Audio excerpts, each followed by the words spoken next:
하나님 우리 아버지와 주 예수 그리스도로부터 오는 은혜와 평강이 오늘 주일 공동 예배에 참석하신 팔복교회 성도님들과 함께하기를 바랍니다.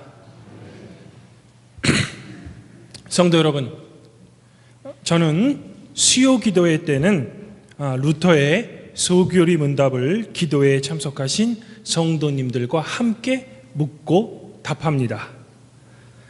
소교리 문답은 루터가 1529년에 대교리 문답과 함께 기독교 신앙의 기초적 교리를 너무나도 알지 못하는 그리스도인들, 특별히 청소년을 대상으로 작성한 교리 문답서입니다. 이런 이유로 루터는 이 책을 통해서 우리 그리스도인들에게 꼭 필요한 기독교적 기초 신앙을 십계명, 신조, 주기도문, 세례, 그리고 성만찬 이렇게 5으로 나누어 가르칩니다. 특별히 루터는 이 책에서 주님께서 가르쳐 주신 기도인 주기도문을 7가지 기원으로 풀어서 설명합니다. 그 7가지 기원 중에 2번째 기원이 바로 나라가 임하옵시며입니다. 그리고 이 기원에 대한 질문과 답변은 다음과 같습니다. 먼저 교리교사가 이렇게 묻습니다. 나라가 임하옵시며 이것은 무슨 뜻입니까? 그러면 질문을 받은 학생은 이렇게 답변합니다. 우리의 기도가 없어도 하나님의 나라는 분명히 도래합니다. 그러나 우리는 이 간구를 통해 그의 나라가 우리 가운데 임하기를 기도합니다. 즉 루터에 따르면 하나님의 나라는 우리가 기도하든 기도하지 않든 이 땅에 반드시 임한다는 것입니다. 그러면 루터는 어떤 이유로 이런 답변을 만들었을까? 아마도 오늘 말씀인 마가복음 4장 26절부터 35절의 말씀이 저의 이러한 질문에 대한 답변을 나름대로 해줄 것 같습니다. 오늘 복음서 말씀을 살펴보면 예수님께서는 당신의 제자들에게 씨의 비유를 통해 하나님 나라에 대해 설명하고 계십니다.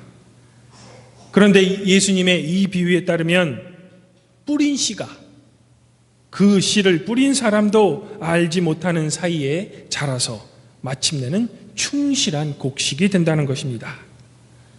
즉 예수님께서는 이 비유를 통해 우리가 씨가 자라는 과정을 볼 수 없듯이 하나님 나라의 확장 과정은 우리들의 눈에는 보이지 않는다는 것입니다. 그럼에도 불구하고 하나님 나라는 마침내 이 세상에 반드시 완성된다는 것입니다. 성도 여러분, 사실 우리가 이 세상에서 어떤 일을 할 때 그 일의 진행 과정 또는 우리들의 노력의 결실이 우리들의 눈을 통해 그때그때마다 확실하게 확인될 수 있다면 일을 하는 사람의 입장에서는 기운이 날 것입니다. 이처럼 하나님의 나라를 위해 노력하고 헌신하는 우리 그리스도인들의 눈에 우리 자신들이 노력하는 만큼 그리고 교회가 노력하는 만큼 하나님 나라가 이 세상에 확장되는 모습을 우리가 실시간으로 우리의 눈을 통해 확인될 수 있다면 우리는 엄청난 보람과 기쁨을 가질 수 있을 것입니다. 그러나 안타깝게도 현실은 교회와 성도가 아무리 노력한다고 해도 우리들의 세상은 늘 그대로인 것처럼 보입니다. 아니, 오히려 세상은 더 나빠지는 것처럼 보입니다. 그래서 이 세상 속에 하나님 나라를 꿈꾸는 많은 성도들은 도중에 낙심하고 믿음을 포기하는 것입니다. 어쩌면 이러한 마음은 복음서에 나오는 예수님의 제자들도 마찬가지였을 것입니다. 이렇듯 우리 자신들의 피나는 노력에도 불구하고 도대체 변하지 않을 것 같은 이 세상을 두고 포기하거나 낙심하는 우리 성도들 향해 예수님께서는 오늘 씨의 비유로 하나님 나라를 바라보는 우리의 시각을 근본부터 변화시키고 계시는 것입니다. 성도 여러분, 하나님 나라를 위한 변화와 개혁의 씨앗은 예수님이 이 비유 속에서 말씀하신 시처럼 처음에는 언제나 작고 보잘것없어 보인다는 것입니다. 그래서 세상 사람들은 하나님 나라를 소망하는 사람들 또는 믿음을 가지고 진정한 사회의 변혁을 소망하며 도전하는 사람들을 향해 격려나 위로를 보내기는커녕 세상은 변하지 않는데 왜 저렇게 애를 쓸까? 저 보잘것없어 보이는 힘이 도대체 어떻게 세상을 어느 세월에 바꾼단 말일까? 이런 말들로 뒤에서 그들을 비웃거나 조롱한다는 것입니다. 그러면서 그들은 나름대로의 현실적인 선택들을 그 대안으로 제시하고 있는 것입니다. 그런데 안타깝게도 이들의 현실 타협적인 대안들이야말로 훨씬 더 우리들의 눈에 매력적으로 보여서 많은 사람들의 지지를 받는다는 것입니다. 도대체 왜일까? 그것은 하나님의 말씀은 항상 우리 인간 내면의 근본적인 문제를 지적하고 그것의 올바른 해결책을 우리에게 제시해 주지만 세상의 지혜의 눈으로 보기에는 하나님의 말씀은 미련해 보이며 고난이 따르며 시간 또한 오래 걸린다는 것입니다. 반면에 세상의 지혜가 제시하는 제안은 보다 더 효율적으로 보입니다. 그리고 세상이 제시하는 제안 또한 일종의 변화를 요구하는 것처럼 사람들의 눈을 속이기 때문입니다. 그러나 그 내부를 자세히 들여다보면 그것은 일종의 눈가림입니다. 즉 이들 세상적인 제안들은 현실의 모순을 순화하고 개혁을 외치는 사람들의 정당한 분노를 누그러뜨림으로써 변화를 오히려 가로막는 가장 큰 장벽이 된다는 것입니다. 이러한 이유로 교회 또한 교회 성장이라는 목표로 성경의 원리보다는 세상의 지혜가 교회를 지배하게 되는 것입니다. 사랑하는 성도 여러분, 그러나 기독교는 오늘 비유에서 등장하는 작은 씨앗처럼 당시 유다의 수도였던 예루살렘이 아닌 갈릴리 변방에서 하나님 나라를 전파하는 예수님의 외침으로부터 시작되었습니다. 하지만 예수님께서 당시 종교와 사회 구조의 근본적인 문제점을 비판하며 진정한 하나님의 통치가 도래함을 선포하자 당시 종교 지도자들과 바리새인들은 자신들의 권력 유지를 위해 이 예수님의 정당한 외침을 거부했습니다. 그리고 오히려 종교와 사회 안정의 명목으로 예수님을 십자가형에 처하는 것을 백성들에게 대신 제시함으로써 하나님 나라의 운동을 막은 것입니다. 아마도 그들은 자신들이 성공했을 것이라고 생각했을 것입니다. 아니, 예수님 죽음 당시에는 사실 그렇게 보였습니다. 그러나 기독교 역사가 증언하듯이, 그리고 여기 함께 계신 성도 여러분들 자신들이 증언하듯이, 씨가 죽어서 큰 열매가 맺듯이 예수님의 십자가의 대속적 죽음으로 말미암아 기독교는 갈릴리 변방을 벗어나 전 세계로 퍼져나간 것입니다. 이처럼 세상의 변화는 오히려 일어날 수 없을 것 같아 세상으로부터 조롱을 받는 작은 일로부터 시작된다는 것입니다. 그리고 그 변화는 천천히 일어납니다. 그러므로 지금 이 순간에도 하나님 나라를 위한 세상의 변화는 멈추지 않고 일어난다는 것입니다. 그리고 이러한 변화는 마침내는 예수님께서 30절부터 32절에서 말씀하고 계시는 겨자씨처럼 모든 풀보다 커지며 큰 가지를 낸다는 것입니다. 오늘 시편 기자는 이러한 하나님의 나라의 적장의 힘의 원천에 대해 이렇게 노래합니다. 의인은 종려나무같이 우거지고 레바논의 백향목처럼 높이 치솟을 것이다. 주님의 집에 뿌리를 내렸으니 우리 하나님의 뜰에서 크게 번성할 것이다. 이 시인의 노래처럼 의인이 종려나무처럼 우거지는 것은 그가 의인이기 때문이 아니라는 것입니다. 그것은 의인이 주님의 집에 뿌리를 내렸기 때문에 번성한다는 것입니다. 즉 번성할 수 있는 가장 근본적인 힘은 하나님으로부터 나온다는 것입니다. 성도 여러분, 이렇듯 하나님의 나라는 우리 인간들의 노력이나 기원이 없어도 분명히 이 세상에 도래할 것입니다. 비록 우리가 전혀 알아채지 못해도 말입니다. 왜냐하면 그것은 하나님의 일이기 때문입니다. 그러므로 우리 성도들은 이 세상 속에 하나님 나라의 도래를 이제는 의심 없이 굳건히 믿어야 할 것입니다. 이것을 지금 이 시간 굳게 믿으시기를 간절히 소망합니다. 그렇다면 이 세상 속의 하나님 도래에서 우리 성도들의 역할은 무엇일까? 어떤 분들은 저의 이러한 질문에 이렇게 답변하실지도 모르겠습니다. 하나님의 나라는 우리의 의지와는 전혀 상관없이 도래할 테니 우리들의 성도의 역할은 없어 보입니다.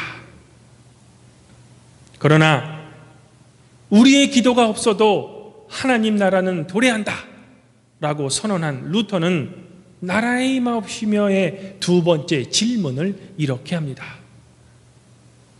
그렇다면 하나님의 나라가 어떻게 우리 가운데 임합니까? 그리고 이 질문에 대한 답변을 루터는 다음과 같이 합니다. 하늘에 계신 우리 아버지께서 그의 성령을 부어주셔서 그의 은혜가 거룩한 말씀을 믿게 하고 우리가 그 말씀대로 살 때 그의 나라는 지금 여기로부터 영원 무궁히 임하게 됩니다. 사랑하는 성도 여러분, 루터의 첫 번째 질문의 답변처럼 그리고 오늘 예수님의 비유처럼 하나님 나라는 우리 인간들의 노력이나 우리의 지각이 없어도 반드시 도래할 것입니다. 왜냐하면 그것은 하나님께서 하시는 일이기 때문입니다. 그러나 하나님께서 죄인인 우리 인간에게 먼저 화해의 손을 내미셨던 것처럼 반드시 이 세상에 이루어질 하나님 나라에 우리 성도들을 성령을 통해 초청하고 계신 것입니다. 그리고 이러한 성령의 역사를 통해 우리가 비로소 하나님 말씀을 믿게 되며 그 말씀대로 살아갈 힘과 용기를 우리들에게 제공해주고 계신 것입니다. 이러한 이유로 우리가 나라가 임하옵시며라고 기도하는 것은 우리가 날마다 진실되게 자라고 이웃에게 인정받으며 이 세상 속에 들어가기 위함이라는 것입니다.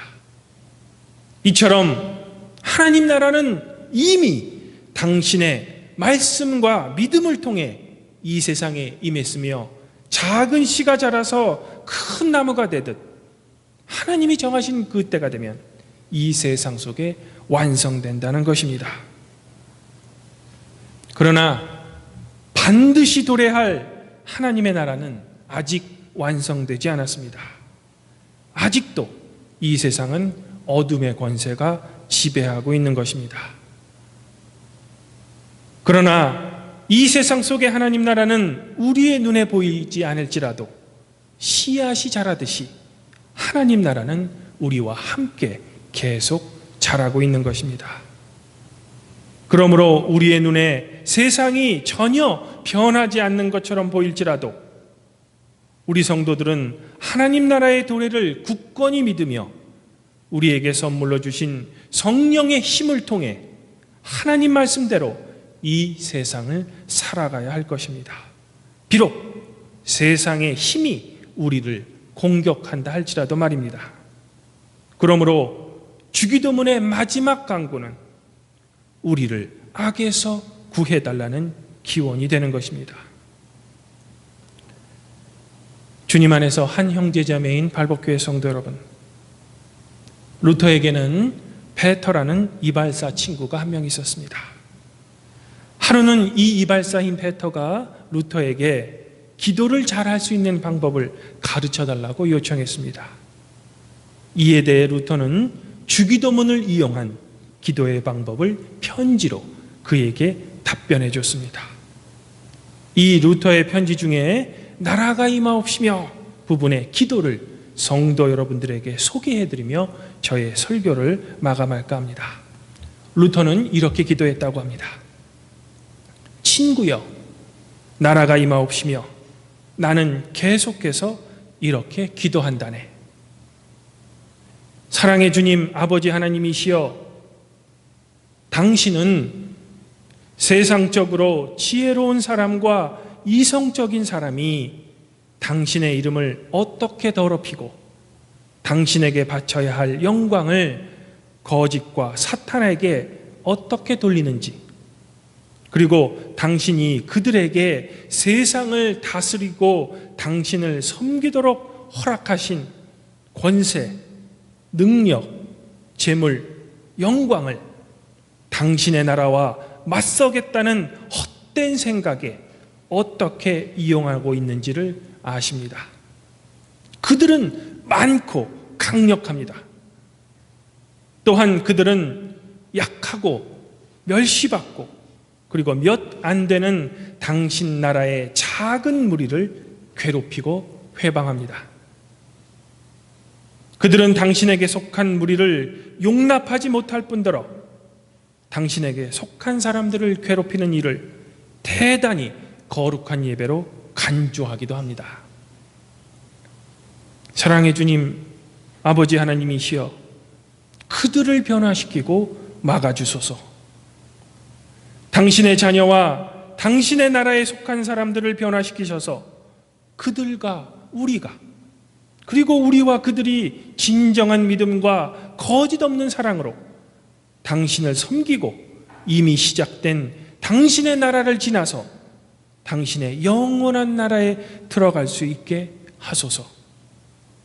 권세와 능력으로 당신의 나라를 해코지 하려는 이들로부터 우리를 지켜주소서.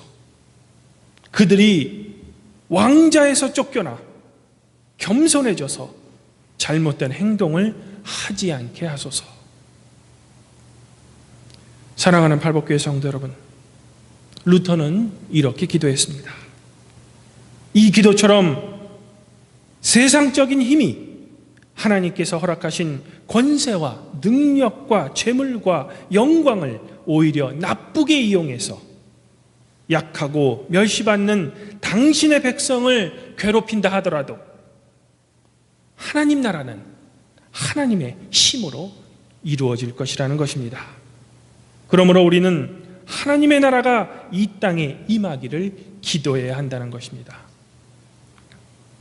그리고 이러한 하나님의 나라는 당신의 선물인 성령으로 말미암아 우리가 주님의 말씀을 우리의 삶으로 묵묵히 실천할 때 우리 가운데 속히 임할 것입니다. 아무쪼록 팔복교회 성도님들은 이 세상에 반드시 임할 하나님 나라의 도래를 굳게 믿으시고 이 나라의 백성으로서 세상의 길이 아닌 주님께서 말씀하신 옳은 길, 그리고 의의 길을 주님과 함께 걸으시기를 이 시간 축원드립니다. 그리하면 모든 지각에 뛰어나신 하나님의 평강이 그리스도 예수 안에서 성도 여러분들의 마음과 생각을 지켜주실 것입니다.